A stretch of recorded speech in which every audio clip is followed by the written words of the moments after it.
안녕하세요. 이해란 TV입니다. 예, 설명절 모두 잘 보내셨습니까? 예, 오늘은 강인덕 장관님께서 또 군 현대사 가정에서 이 북한이 어떻게 겸허하게 대남 적화 그 책동을 벌여왔는지에 대해서 알아보는 시간입니다. 오늘도 수고해 주신 우리 강인덕 장관님께 감사드리면서 안녕하십니까? 안녕하세요. 예, 어떻게 설명들은 잘 예, 보셨나요? 제가 뭐 그렇게 지냈습니다. 어떻게 가실 데는 없으신 거죠? 없죠. 예. 뭐 두고 온 사냐 생각하는 거죠. 두꺼운 사냐, 예. 그렇습니다. 그, 장관님, 요즘 그 세태를 보게 되면 정말 이 북한의 대남 공작의 끝이 어디까지인지 정말 그 오리무중에 빠지는 그런 상황인데요. 그동안 이 북한이 뭐 북한 말로 하게 되면 사상전, 또 그다음에 이 유격전, 또 뭐 전면 남친 뭐 하여튼간 무력 이 도발, 네. 뭐 갖가지 하여튼간 모든 형식과 수단을 총동원해서 대한민국을 적화시켜 왔고 그 결과 거의 뭐 90%는 성공한 것 같습니다. 그래서 북쪽의 그 통일 전략의 기본은 예. 폭력에 의한 그 혁명이죠. 그렇죠. 김서희는 두 가지 방법을 얘기하지 않았습니까? 평화적 예. 방법과 예. 비평화적 방법, 폭력혁명이죠. 그렇죠. 결정적 단계까지는 평화적인 방법으로 통일전선 형성해서 지하당을 구축하고 국민의 인식을 바꾸는 그런 노력하다가 예. 결정적 시기가 오면은 무력에 의한 통일이죠. 반드시 그렇죠. 무력에 의한 통일이죠. 근데 이거는 여러분 잘 알고 있는지 모르지만은 1945년 직후부터 한 전술이에요. 그렇습니까? 1945년에 요 남쪽에서 예. 그 북쪽은 뭐 소련군이 들어와서 완전히 점령해 버렸으니까 네. 뭐 어떻게 할 도리가 없었죠. 네. 뭐 북쪽 사람들이 아무리 민주화 투쟁을 한다고 그래도 무력 투쟁할 수가 없지 않았습니까? 예. 그런데 남한에는 그 미군이 주도했단 말이죠. 그러니까 예. 집회 결사 자유, 언론 자유 다 허락을 해줬죠. 그러니까요. 그러니까 남한에서 공산당이 활개치기 시작하는데 그 1945년 8월 1일 해방이 되니까 윤은희가 중심이 돼서 건국준비위원회라는 걸 만들어요. 여기에 따라서 그 전문의들이 그 연영시에 따라서 여러 가지 조직을 만드는데 예. 그 중에 하나가 8월 달에 만드는 조직 가운데 두 가지가 있어요. 하나는 그 언제 8월입니까? 1945년 8월 해방 직후. 아니 그때 벌써 만들었습니까? 그렇죠. 야. 그때 뭘 만드는가 하니 조선 국군 준비대라는 걸 조직해요. 조선 국군 준비대회. 예. 또 하나는 학병동맹이라는 게 있죠. 이건 여러 가지 동맹이 있지 않습니까? 연맹이 있지 않습니까? 예. 노동청년, 청년동맹, 무슨 작가동맹 무슨 많이 있죠. 있잖아요. 예. 그중에 그 비슷한 것 같이 보이는데 이거는 무력투쟁, 폭력투쟁을 위한 조직을 지었죠. 예. 예를 들면 조선 국군 준비대가 8월 달에 조직되는데 중앙에는 17,000명, 예. 지방에는 7만 명. 맞아, 이거는 무슨 과거에 그 군대에 징병돼서 갔던 사람이니 전문의들이 예. 국군 우리 해방됐으니까 우리 국군 멤버해야 된다고 하니까 거기 들어간 거죠. 예. 또 하나는 이게 학병동맹인데 이것은 예. 학병으로 갔던 사람들도 뭡니까 대학 다니다가 학도병으로 나가서 학병동맹 이것이 8월 23일에 돼요. 서울의 보인중학교 강당에서 조직이 되는데 그때 그 1945년 10월 달에 가면은 3,500명이에요. 그러니까 전 학도병 출신의 70%가 여기 가동하는 거죠. 그래요. 그러니까 이게 완전한 군대 조직이죠. 예. 이 조직이 그 미군 군정청하고 전면으로 대결하는 거죠. 근데 이렇게 이게 마지막에 이게 전부 다 공산당 조직 산하 조직으로 된단 말이죠. 그 1946년부터 이제 남한에서 조선공산당이 중심돼서 싸움을 시작하다가 남로당이라는 걸 조직되니까 남로당이 조직돼 가지고 27 파동, 27 투쟁이 되는 가장 중요한 게 뭔가 하니 1948년 2월 7일. 아, 오늘 있나요? 아니, 1948년. 아니, 그러니까 오늘 같잖아요. 그렇죠. 오늘 2월 7일이잖아요. 그렇죠. 이게 무슨 뭔가니, 예. 이때 유엔이 우리나라의 그 통일을 위해서 유엔 임시위원단을 파견해서 선거를 예. 총선거를 실시해야 되는 거. 그렇죠. 예. 그때 남로당에서 27 투쟁선언을 발표하죠. 다시 말해 들어오는 걸 반대하는 거. 임시위원단에 들어오는 걸 반대하죠. 근데 그 전에 이 국군준비대니 조선국군준비대니 학병동맹이 미군이 중심이 돼서 국군적으로 하고 있지 않습니까? 보수파가 이게 와 대립되니까 이것이 공산당의 앞제비 단체가 되는 거예요. 그러니까 남한 내에서 1945년 8월 이후에 그 임시정 뭡니까 우리 그 1948년 우리 독립되기까지 우리 정부 대한민국 수립되기 전까지 모든 보수파와 공산당 간의 싸움에 이 조직이 앞장서서 나오는 거죠. 그러니까 보세요. 이게 중앙에 조선국군준비대가 중앙 17,000명, 지방의 예비병으로 7만 명. 그 다음에 학병 출신 이것은 전체 학병 약 5,000명 가운데 3,500명이니까 약 70%. 이것이 다 전쟁 경험이 있는 사람이란 말이에요. 일본군에 들어갔던 사람들이니까. 이런 사람들이 중심이 돼서 반 보수 투쟁을 전개하는 거죠. 예를 들면 1946년 3월 달부터 시작되는 미소 공동위원회, 그 소련 지지, 신탁동지 지지, 이걸 지지하면서 이 사람들이 앞장서는 거죠. 그러니까 전면적으로 무력 충돌이 되는 거죠.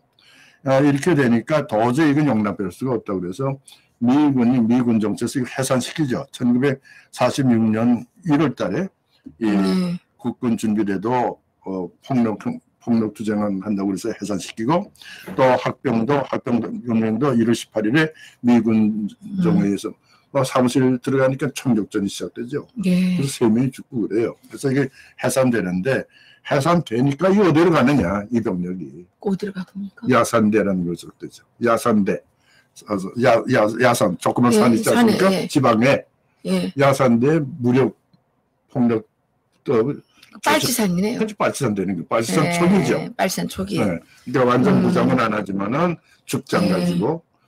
그러니까 1946년부터 그 다음에죠. 1946년부터 9월 폭동이라고 그래서 남노당이 조선공산당이 폭동을 일으켰는데 거기에 이제 이 사람들이 중심이 돼서 죽장 들고 나오는 거죠.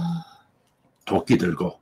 예를 들면 대구 폭동 알죠? 10월 달부터. 이때도 이 사람들이 중심에서 야산대원들이 빨치산 중심으로 다 나오는 거죠. 그러니까 이때부터 보수파에 속하던 우리 청년단체와 이 그룹과의 싸움이 벌어지는 거죠. 그러니까 북쪽에서 뭡니까 남한에서 가장 먼저 생긴 폭력 흉노 단체는 이 조선 국군 준비대와 학병동맹 이것이 남한에서 생긴 최초의 뭡니까 폭력 조직이죠. 그런데 이것을 이런 조직이 자꾸 커지는데 그 다음에 이제 이 조직을 이제 남도당에서 이걸 가만 놔둬서는 안 되니까 조직화해야 되니까 남도당 내에 국군 그때 우리나라에 국군이 있을 때니까 국군에 침투시키기 위한 조직이 생기는 거죠. 이 뭔가니 1947년 7월에 당 중앙, 즉 남도당이죠. 남도당 중앙에 군사부라는 게 조직돼요. 그러니까 국군을 와해시키기 위한 무장투쟁을 강화시키기 위한 두 가지 일을 하는 거죠. 하나는 국군을 와해시켜서 국군 내에 공산당 풀악재를 심는 거. 하나는 아까 얘기한 야산대, 유격대 이것을 조정하는 거. 이 임무를 군사부가 담당하죠. 그런데 재밌는 게 이 중앙의 군사부는 장교 공작에 중심이 두고 그다음 지방의 도당에서는 사병 공작에 중심을 둬요. 왜 그렇게 되느냐? 중앙은 1945년 11월 달에 가면은 우리도 국군을 조직해야 되겠으니까 군사이용학교를 만들고 이제 우리 국군 사령부도 만들어지거든요. 그러니까 거기에 우리 보수파 전문의들이 국군에 들어가지 않습니까? 그러니까 641 기생, 2기생 영화학교 출신들이죠. 그러니까 이 사람들은 다 서울에서 교육받게 되니까 이건 당 중앙위원회에서 군사 조직을 하고 도당은 지방에서 각 연대별로 모병을 하니까 지방에서 들어가니까 각 도당이 제일 정보를 잘 알거든요. 그러니까 거기에 끼워서 공산당 조직을 만들기 위해서 사병들을 사전에 침투시키는 거죠. 이게 뭐 그러니까 이때부터 얼마나 그 침투가 심각한 거 하니, 예를 들면 우리나라 최초의 그 장교 양성소가 이제 군사영화학교인데 이건 미군 정청에 만드는 거예요. 그때 교관으로 있던 군사영화학교 교관으로 있던 하재팔이라는 사람이 있는데 하재팔. 이 사람이 조선 국군 준비 아까 얘기한 국군 준비대 경북 사령관이에요. 그래요? 그러니까 이 사람이 군사영화학교의 교관이 되는 거죠. 그러니까 그때부터 그렇죠. 우리나라 국군에도 공산주의자들이 숨어들었군요. 거기다가 군사영화학교 출신 가운데 연애 한 18명 뭐 내가 명단을 가져왔는데 이병조, 김용석, 오일군 뭐 이런 사람들이 전부 다 군사영화학교 출신의 장교예요. 이 사람들이 전부 다 공산당원이에요.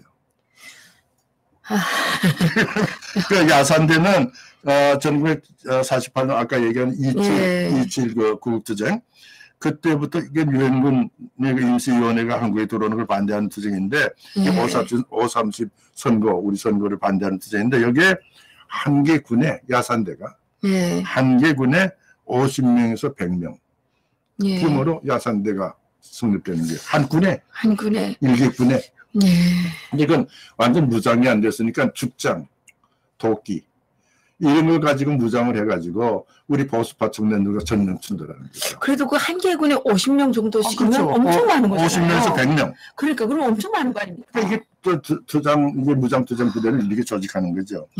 그래서 아까 얘기한 대로 각 도당에서는 남도당 도당에서는 국방경비대 내에 공산당 심는 거 하고 야산대를 조정하는 거 하고 그래서 이제 조직이 되는데 1948년도에 들어가면은 몇 개 사령부가 생기는 거 아니? 지리산, 호남, 그리고 제주도, 오대산, 강원도죠. 태백산, 그것도 강원도죠. 여기에 유교 군거지가 생기는 거예요. 그게 지금 다 공산 빨치산이죠. 그건 빨치산. 완전 이때는 완전히 무장대. 무장대. 그리고 제주도고. 그래서 제주도 사상 나오는 거 아닙니까? 이런 조직이 이때부터 그러니까 우리 대한민국 정부가 수립되기 전에 이런 조직들이 되는 거죠. 근데 한 가지 예를 든다면은 전라도의 경우 내가 여기 하나 뽑아봤는데 여기 남로당 전라남도 도당위원회 군사부 여기 임무가 국군 경비대와 경비대 내 공산당을 심는 거하고 야산대를 조직하는 건데 국방 경비대의 입대자들의 명단을 미리 빼는 거예요. 그러니까 연대를 모집하니까 이걸 빼가지고 인사계 각 중대가 인사계라고 있어요. 인사 문제 거기에다가 사람을 심수해서 이제 공작을 하는 거죠. 그 대표적인 것이 1948년에 일어났던 10월 달에 일어났던 여선 반란 사건이에요. 그 다음에 이건 그 다음에 제주도로 파병하기 위해서 대구에다 명령 내리니까 대구에 있던 제6년대에서 폭동을 일으키고 뿐만 아니고 해양경비대가 또 월북하고 또 제주도에서 일어나고 아까 여전반은 제가 얘기했나요? 1948년에 이게 대대가 춘천과 홍천에서 완전 무장한 대로 38선점 넘어가. 북한 넘어갔죠. 그게 다 이 사건이에요. 그거예요? 이게 다 이런 국군 그 대대장이 저희 동네에서 저희가 살던데 그 인민위원회 부위원장이 있어요. 그러니까 이게 이때부터 되는 거죠. 그러니까 우리가 흔히 뭡니까 이 북쪽에 남침된 다음에 6.25 전쟁 이후에 우리가 1951년 9월 15일 날 인천 상륙작전 하잖아요. 그게 완전히 차단이 되거든.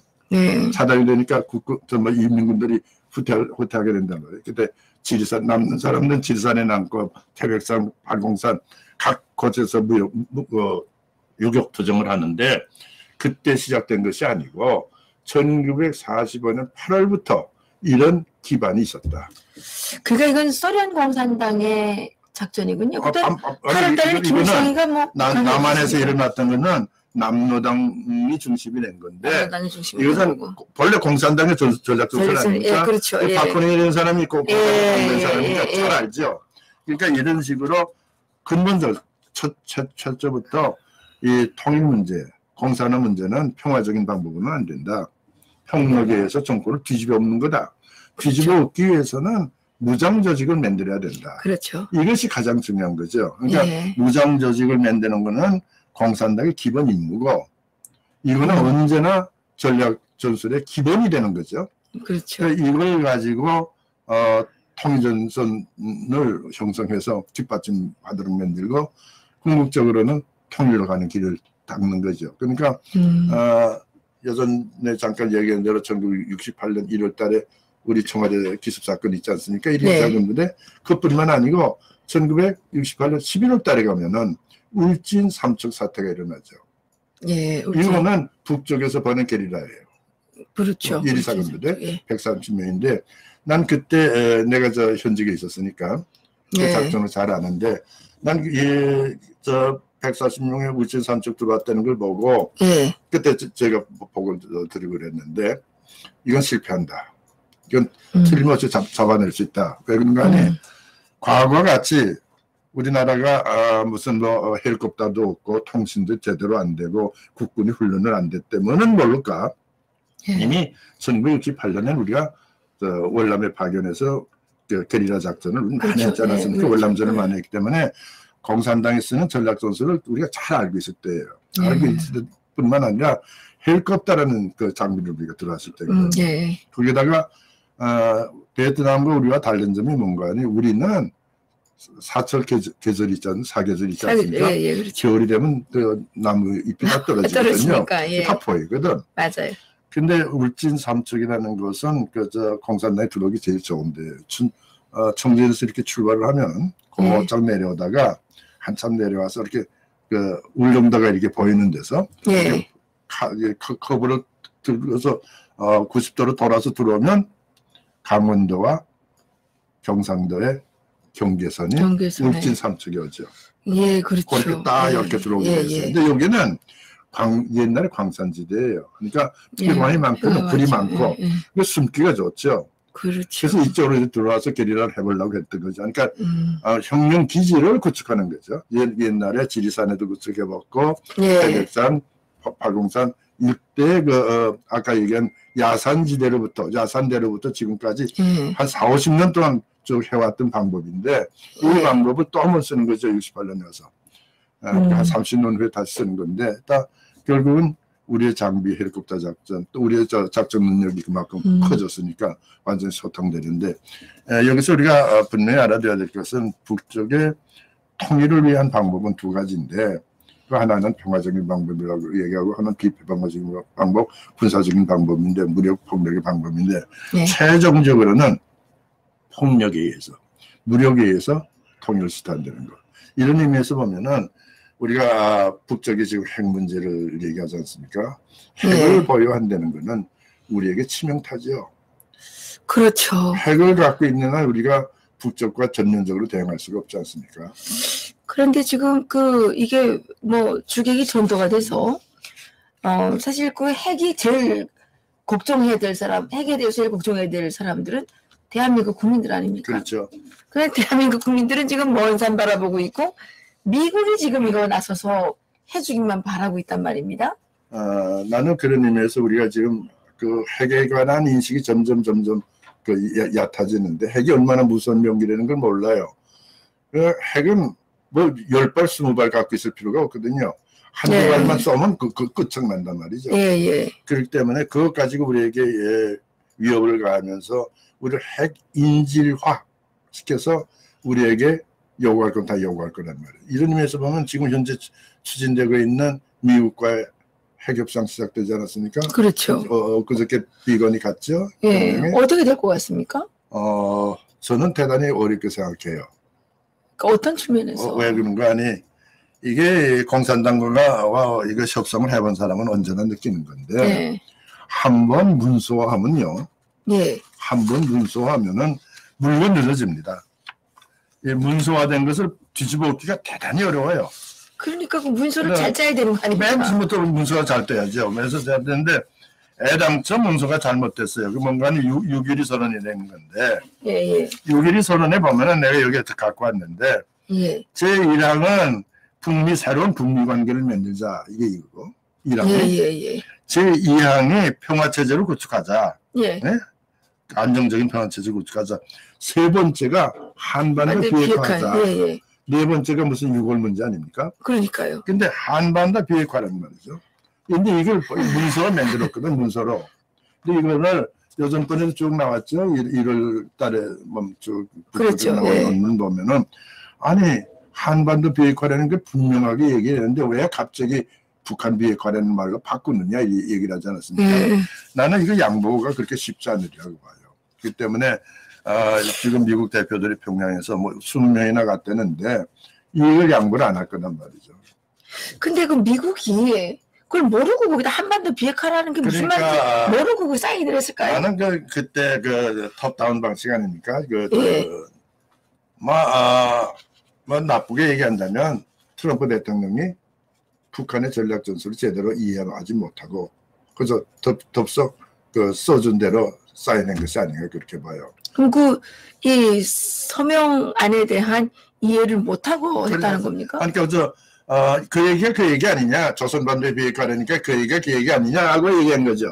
근데 북쪽은 그렇지 않죠.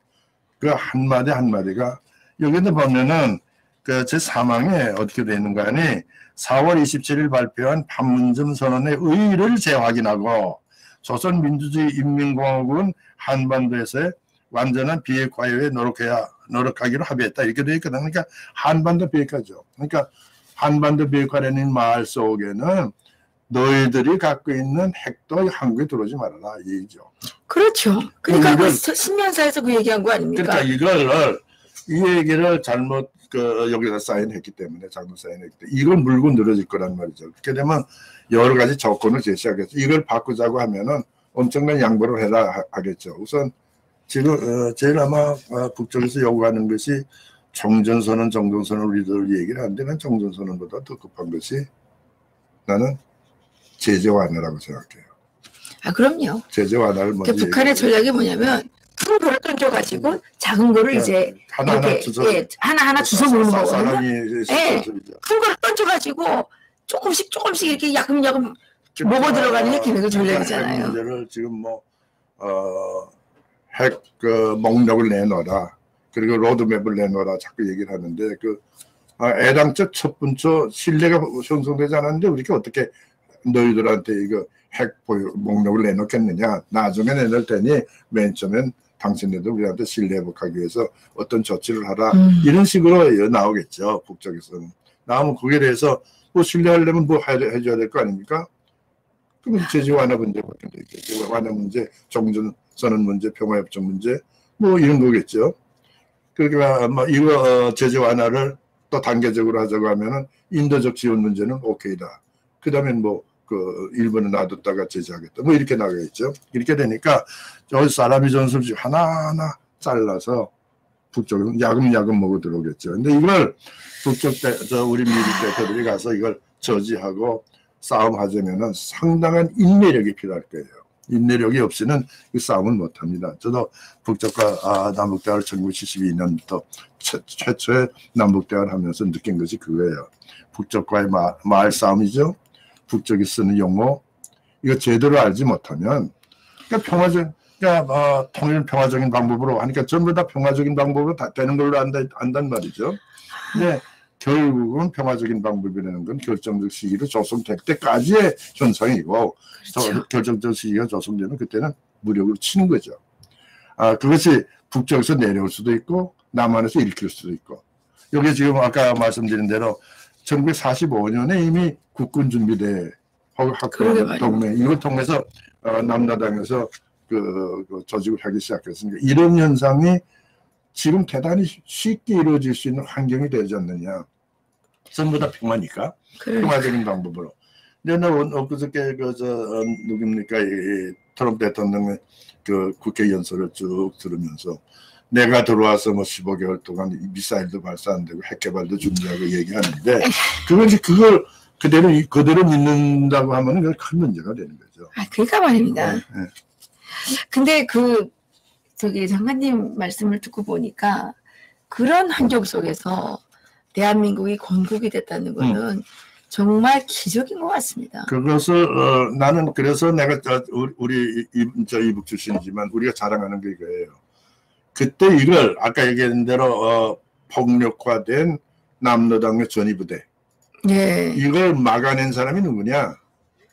두 종류죠. 북쪽에서 나와서 싸운 우리 서북청년이나 한북청년이나 이런 사람과 또 남한에서 이에 저항해서 투쟁한 대동청년단이나 혹은 이철성 선생 중심으로 하는 또 뭡니까 이철승 그분도 뭘 하셨습니까? 그분이 학교에서 많은 투쟁, 반딱 투쟁 그분이 학생운동에 선두했었죠. 그다음에 김두한 씨, 이게 이제 합해가지고 아까도 얘기한 대로 이 야산대, 이 유격대거든요. 무결가 없으니까 도끼, 죽창 이것까지 들고 나온 거죠. 이것과 싸워서 제압한 거죠. 그러니까 얼마나 많은 사람이 희생됐겠어요. 그러니까 이때 우리 보수파에 속하는 우리 청년들이 1000여 명이 희생됐거든요. 그래요? 이게 뭐 이름도 없는 거죠. 그런데 장관님, 이건 정말 제가 보니까 그 말씀이 나와서 그러는데 5.18 무슨 4.3 뭐 전봉준까지 뭐 요즘에 다 유공자를 해준다는데 진짜 자유 대한민국의 건국을 위해서 싸운 이 서북청년단 뭐 대동청년단 이런 사람들은 유공자 안 해줍니까? 그러니까 이게 우리 보훈처에서 얘기는 서류가 있어요. 나도 지금 거기 걸려 있어요. 나도 내 형님들. 그래요? 그렇죠. 그러니까 이북에 서류가 있으니까 네. 평양민보 같은 데서 우리 형님들 사건 같은 거 크게 이틀 동안이나 특집했거든요. 8월 직후에 8월 그다 10월 달에 했는데 이런 문서를 가져오랬는데 문서가 없으니까 안 되는 거죠. 그러니까 지금 우리가 지금 찾아내야 될 것이 뭔가 하니 이때 싸움하다가 희생된 분들 그 사람을 다 위공자 해줘야죠. 당연한 거죠. 그러니까 이걸 우리가 문서화해서 건국을 반대하면 완전히 역적들 아닙니까? 그렇죠. 그런 사람 다 유공자 돼 있는데. 근데 나는 지금 안타까운 게 뭔가 하니 그때 활동했던 분들이 나이가 많아서 다 세상 떠났어요. 근데 내가 지금 87인데 내가 지금 마지막 그렇겠죠. 그러니까 저보다 정말 윗분들이에요. 예를 들면 우리 배한남대의 경우는 이원범 형님이 작년에 돌아가셨잖아요. 그런 분들이 그때 활동한 분들이 그분들은 전부 대학에서 활동했죠. 그러니까 이렇게 국군에 들어가서 싸우는 분도 있고 국군에 안 들어가서 여기서 싸우다가 6.25 되니까 국군에 들어간 거죠. 국군에 들어간 분도 있고 이래서 뭐 저희들이야 후퇴할 때부터 국군에 들어갔으니까 1945, 50년 12월 달에도 후퇴하지 않습니까? 후퇴하면서 군대에 들어갔으니까 사병을 하니까 우리는 뭐 전면전에 참가했지만은 그 전에 우리 선배님들은 일반 아무것도 없이 그저 서북청년단 멤버라든가 혹은 뭐 그런 이름으로 해서 싸움한 거죠. 싸움하니까 이름 없이 세상 떠난 분들이 얼마나 많은지 모르죠. 근데 이걸 이렇게 찾아내야 되는데 이 역사적 자료를 이제 우리가 준비해서 만들어내야 되는데 다행히 최근에 나온 기초적인 거지만은 건국전쟁 그거 이제 기초적인 거죠. 보다도 이런 문제를 연구해야 돼. 나는 이북 5도에서 이런 문제를 중심으로 해서 좀 해야 될 것 같네요. 이래서 이 1945년부터 1948년까지의 이 3년 동안의 싸움. 그러니까요. 이게 뭐 보통 싸움이 아니에요. 보통 싸움이 아니네요. 그리고 그런 걸 알아주지도 않고 가르치지도 않으니까 지금 이 종북 좌파 역적 세력들이 자기네가 유공자 된 거 아닙니까? 예를 들면 그때 싸움에 그 후대들은 고향이니까 고향이 여기니까 그 사람들은 자기 아버지의 싸움이니까 이어져서 안단 말이에요. 우리는 고향이 여기 하니까 그 싸우다 죽었으니까 예. 모르거든요. 그렇군요. 그러니까 예. 이 사람들의 그 뭡니까 투쟁사를 투쟁 예. 찾아내서 이렇게 정말 표창하는 건국 유공자. 네요. 예, 지금 좀 해야 될 것 같아요. 무슨 소리 한나죠. 그 내 후배가 모스크바 대학에서 13년 동안 강의를 했어요. 예. 네, 내 후배인데 나한테 와서 한탄을 하는 거예요. 예. 왜 그러냐 했더니 그 이름은 내가 잘 잊어버렸는데 어떤 여자가 그 왜 볼셰비키 혁명이 일어난 다음에 백위군하고 싸움하지 않습니까? 예. 싸움할 때 시베리아에서 우리 독립군들이 많이 저 싸움에 희생되거든. 그때 그 볼셰비키 공산당원 여자를 하나 잡았어요. 근데 여자 당원이에요. 예. 한국 사람이에요. 그래요? 한국 사람인데 완전히 그 국적이 러시아예요. 음. 볼셰비키 공산당원이고. 근데 이 사람이 죽기 전에 이제 백위군한테 와서 총살을 당하는데 죽기 전에 뭐라고 얘기한 거니 13발자국을 내가 걸어가야 되겠다 그랬단 말이에요. 13발자국. 예. 우리나라 그때 13도 아닙니까? 예. 13도를 다 걸어가야 되겠다. 그리고 총살을 죽었어요. 그러면서 그때 뭐라고 얘기한 그 기록엔 저 일본 구전엔 뭐라고 얘기한 거 아니 13도의 독립을 위해서 우리 조선 독립을 위해서 내가 죽는다 이렇게 얘기했다고 그랬는데 예. 이 말에 비밀 문서가 나왔어요. 그때 문서가 예. 모스크바에서 뭐라고 한 거 아니 나는 13도에 볼셰비크 공산당 조직을 못 만들고 죽는 것이 아니다. 그리고 죽은 거예요. 그러니까 이 여자는 완전히 공산당원이죠. 공산당원이. 또 러시아 국적이죠. 그렇지. 이 사람은 조선 독립을 위해서 싸운 사람이 하나도 아니고. 저는 예. 근데 독립유공자예요? 물론이죠.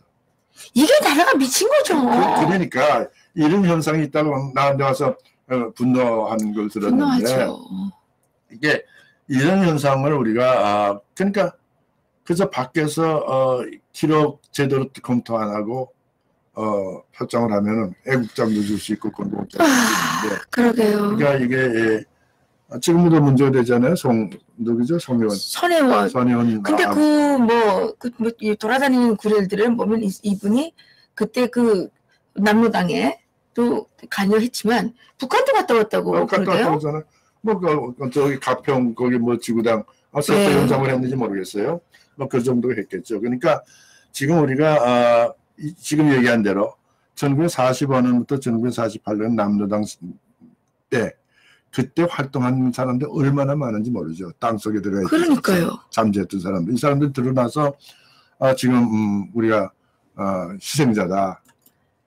예, 정말 좋은 세상 만나서 이게 건국을 방해하고 우리 조국을 이렇게 엎으려고 했던 사람들이 지금 유공자가 되고 그 집 딸들이 그 집 자식들이 국회의원이 되고 나라에 이 녹을 먹으면서 이 정말 세도를 쓰고 있는데 이게 말이 안 되는 거죠. 예를 들면 우리나라 문화 예술이 자꾸 이런 사람들 등장해서 무슨 영웅화했어. 그러니까 암살에는 암살 예. 김원용 씨. 그렇죠. 그런 사람 많이 게리라 뭡니까 이 독립운동을 한 사람이죠. 그런데 이 사람은 여기 왔다가 이북 들어간 거 아닙니까? 그러니까요.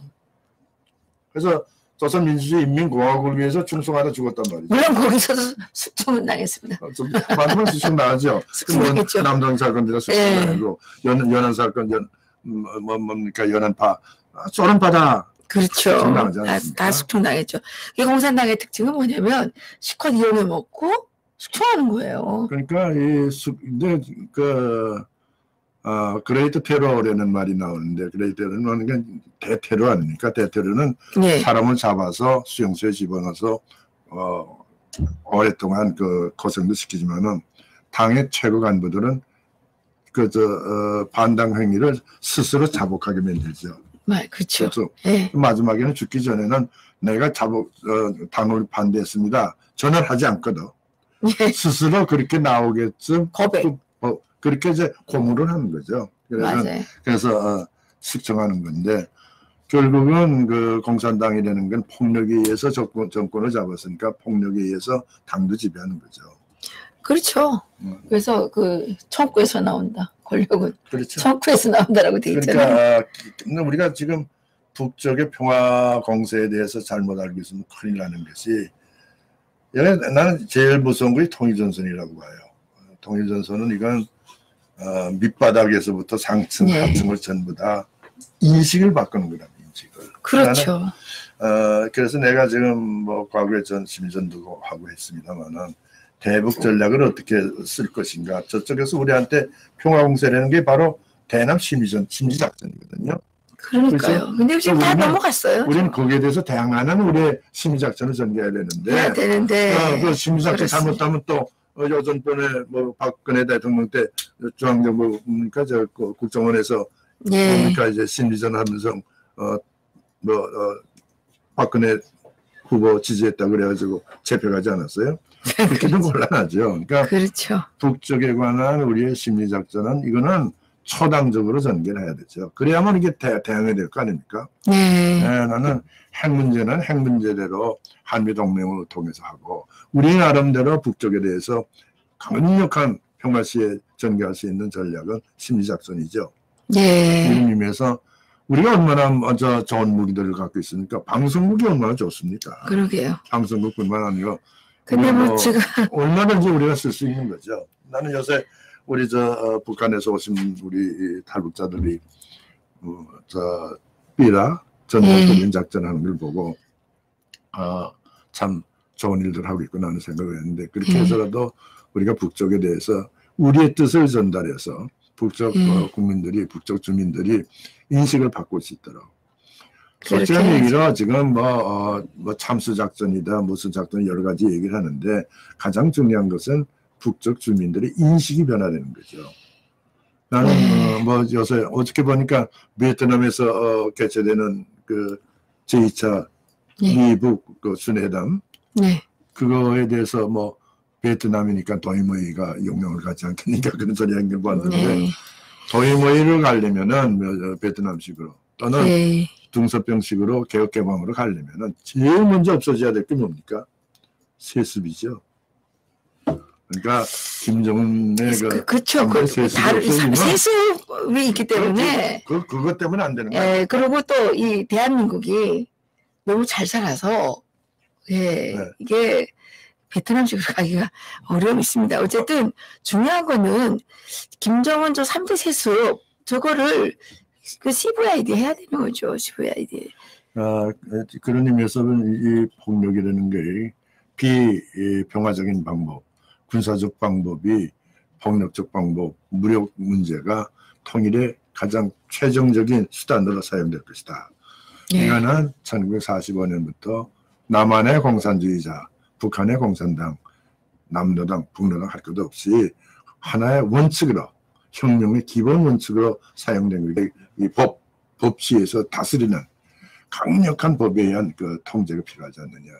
이게 우리가 우리 체제를 지키는 유일한 길이다. 우리가 민주주의 국가이기 때문에 법치가 살아있어야만 민주주의가 사는 거 아닙니까? 그러니까 법치로서 북쪽의 그 어떤 시도도 그런 의미에서 보면은 그 국가보안법이라는 게 얼마나 중요한 법인지 모르죠. 근데 지금 뭐 무력화돼 있잖아요. 국가보안법 해체하라고 했던 분이 대통령이니까 지금은 뭐 이게 우리가 지금 뭐 이런 걸 격세지감이라고 해야 됩니까? 네. 그런데 장관님 마지막으로요. 이거 한 말씀 물어보고 싶습니다. 이제 그 20일 딱 있죠? 27일 날 베트남에서 트럼프 대통령하고 김정은이 만난다는데 이번에 과연 만나면 뭐 효과가 있을 것 같습니까? 글쎄요. 지금 내가 아까 말씀드린 평양에서 신무사 회담에서 어떤 것이 결정되는지 모르겠어요. 네.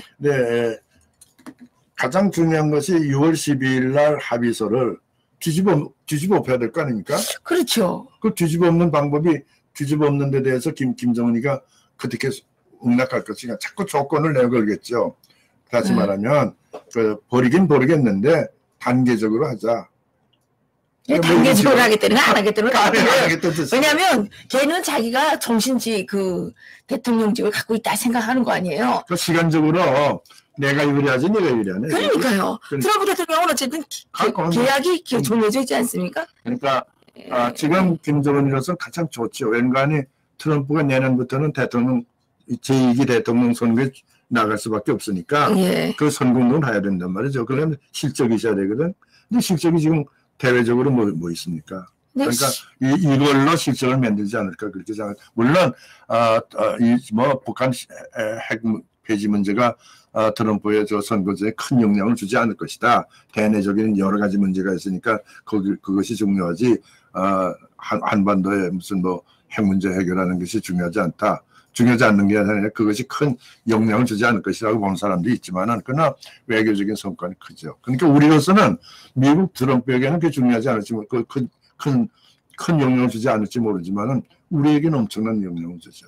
그러니까 나는 이번에 거기에서는 나는 반드시 로드맵, 핵 폐기를 한 로드맵, 그리고 목록, 그리고 뭡니까 이 투명성, 이것을 확보하는 그런 것을 전제하에서 북쪽에 줄 건 주라. 예를 들면 긴장 완화, 뭡니까 제재 완화의 일부를 완화시킨다든가 또는 연락사무소를 준다든가 뭐 정전선언이 될는지 안 되는지 모르지만 정전은 안 되는가 이런 문제에 대해서도 이제는 한마디로 이렇게 6.21 때와 같은 이런 식의 합의문을 만들지 말아라. 그걸 만들지 않기 위해서 지금 지금 노력하고 있다고 생각하는데 모르겠습니다. 이번에 그 평양 갔다 온 사람들이 어떤 것을 합의했다고 발표할지 뭐 발표는 안 하리라고 단언 안 하리라고 생각하는데 여하튼 간에 이번에는 이 싱가포르 때처럼 트럼프가 실수하지 않았으면 하는 것이 지키되죠. 그러게 말입니다. 오늘도 또 이렇게 많은 분들이 들어오셔서 이렇게 댓글을 또 남겨주셨는데요. 몇 개만 읽어드릴게요.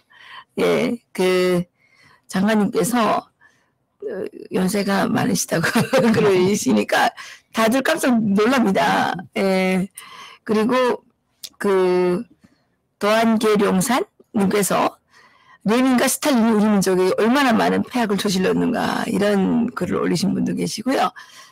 그리고 또 이 도안계룡산님이 글을 많이 올리셨네요. 2000년대 이분이 130여 명인가? 이게 아마 아까 뭡니까?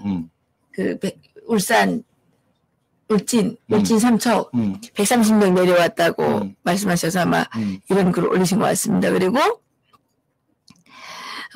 또 레이건이라는 님이 이게 아주 날카로우신 분이신데요.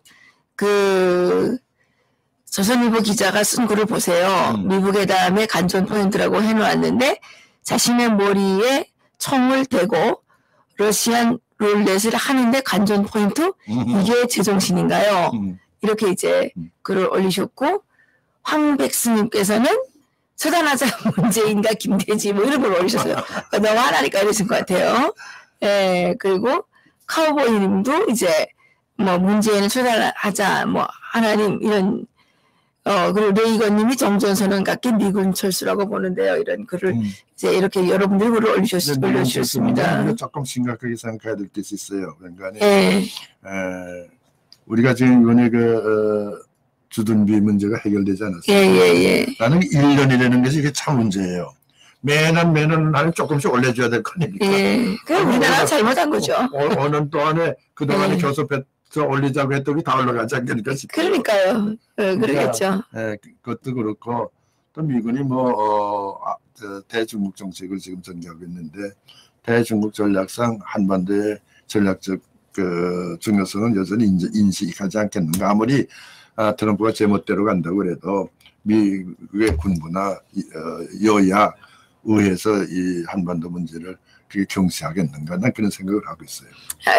이런 글도 올라왔어요. 케빈 유님께서 강인덕 장관님 북한이 고향이실 듯 제 장인 살아계시는 98세 어르신과 생김새가 흡사함 반공 애국투사 유엔군 사령관 통역관 신의주 출신 이렇게 이제 올리신 분이 계시네요.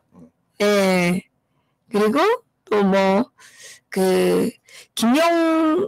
김영규 선생님 그 책도 좀 소개해달라는 분도 계시고요.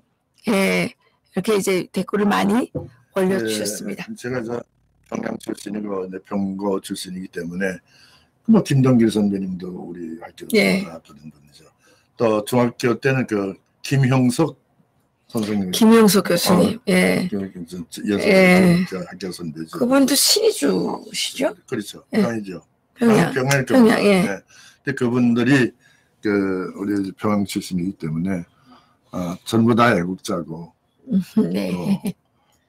민주주의, 자유민주주의 예. 지킬 사람이고 그래서 예. 뭐 여러 가지 늙은 처지에서도 나름대로 조그만 소그룹이 생기면 가서 강연도 하고 얘기도 그러시군요. 하고 뭐 저는 지금 올해 87이 됐으니까 정정하시다고 난리를 났습니다. 이제부터는 조그만 소그룹에서 뭐 대여섯 명이라도 모여서 저를 부른다면은 어느 때나 가서 얘기를 하고 나라 걱정 같이 하고 내 생각하는 거 내 경험 얘기해야 되는 얘기하고 교훈적인 얘기 얼마든지 할 영의가 있으니까. 아, 그러시군요. 그래서 지금 이 광장 만드신 거 아니에요? 그런데 장관님 오늘 수고하셨습니다. 네, 고맙습니다. 네, 고맙습니다. 예, 예.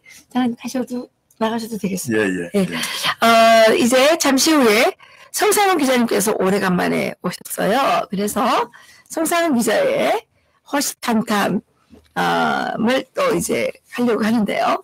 여러분들 나가지 마시고 대기하셨다가 성상훈 기자의 호시탐탐 계속해서 시청해 주시기 바라겠습니다. 오늘 정말 북한이 정말 평화적인 방법으로 하겠다고 하면서도 또 비평화적인 그러니까 무력과 또 게릴라전을 동반하는 정말 갖가지 수단과 방법을 다해서 대한민국을 공산화하기 위해서 지난 70년 동안 한 번도 쉬지 않고 끊임없이 활동해 왔다는 거 다시 한번 말씀을 드립니다. 잠시 후에 성상훈 기자님 모시고 다시 돌아오도록 하겠습니다. 감사합니다.